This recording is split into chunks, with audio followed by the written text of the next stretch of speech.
This is from Inman, an opinion article. 9 realities your clients will face when buying as-is properties. If you're in a market like ours that's benefiting from the city exodus, then you know there are multiple offers happening every single day on the low inventory that exists in your market. We're experiencing that here, which creates a competitive environment for buyers, and they need to make their offer more desirable for the seller. One of the ways they're doing that is as-is offers. All right, let's run down the 9 examples. Do it. We love the numbers. This is from Nicole Solari. I'm sure you're already giving her a couple bonus points off the first name there. Maybe. Nicole Solari, shout Feel out good to about you. Feeling good about Nicole.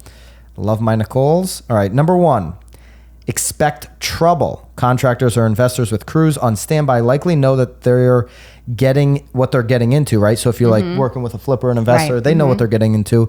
But for newbie investors or clients who've watched a few too many HGTV home renovation shows, love you, Nicole. Yep. Good point there. Buyer beware has never been more crucial. So expect trouble, number 1. Gotta.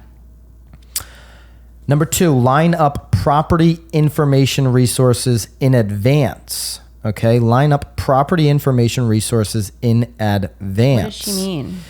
So don't act fast without having solid information. Like, meaning go to the town hall and do all your research. Like, have permits been pulled on this little bump out on the back, like that kind of Right, stuff. okay. That you as a savvy agent who's worked with a bunch of investors is doing, but maybe a newbie who's like going direct to the bank or something is not figuring all that stuff out, right?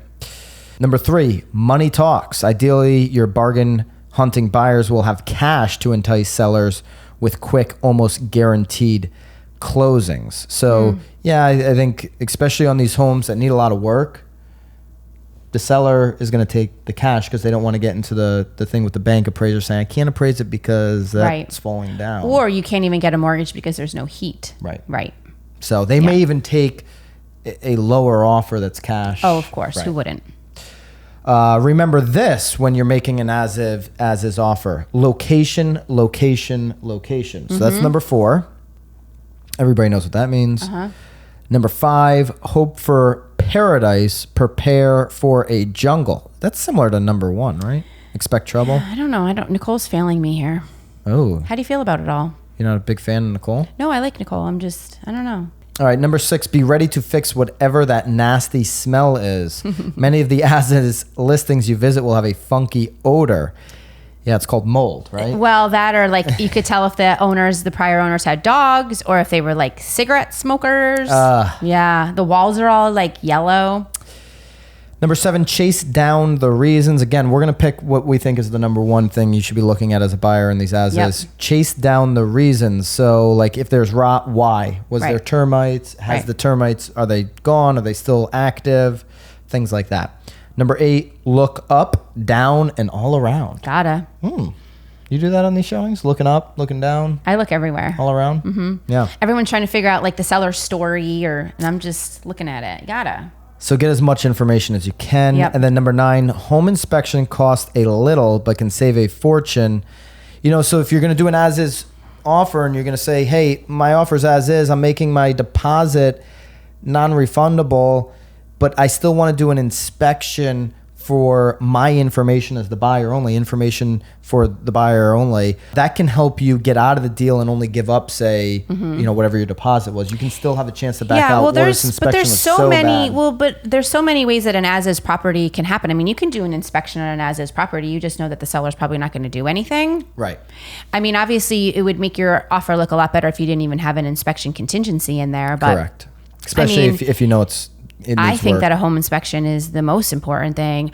Or if you can't actually get a home inspection, maybe bring a contractor with you while you're going to look at that as-is property so that he can at least start like working through some numbers or like showing you things that maybe you wouldn't have seen, especially if you're going to, remove that home inspection contingency. Definitely bring a professional with you. In this article, she references a movie.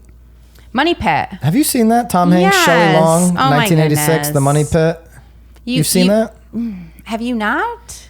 She says it's a fun movie, but in real life you don't want to live it. Oh my Lord! Never saw that movie. It's sort of like our whole what's his name? Your buddy. What's his name? Come on. Zillow's calling. Come Somebody on. pick up the Zillow call. Sam. Come on. What's his name? The most famous guy in the world. Michael Jordan? Sean Penn. Sean Penn.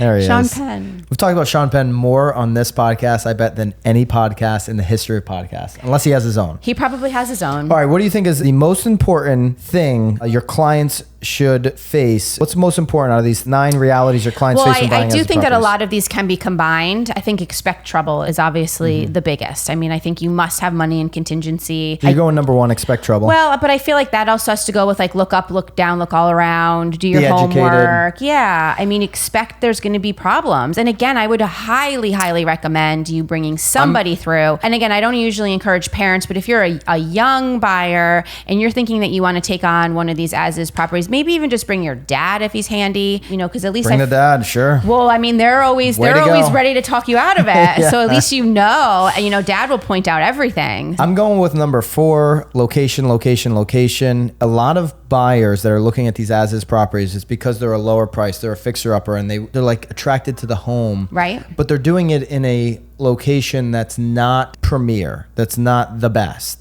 And they're doing it based off of dollars, right? If it's an easy deal to buy, it's going to be a hard deal to sell. If it's a hard deal, other people are competing with you for that property because it's in a premier location. It's an easy deal to sell because you're going to have competition when you go to sell it.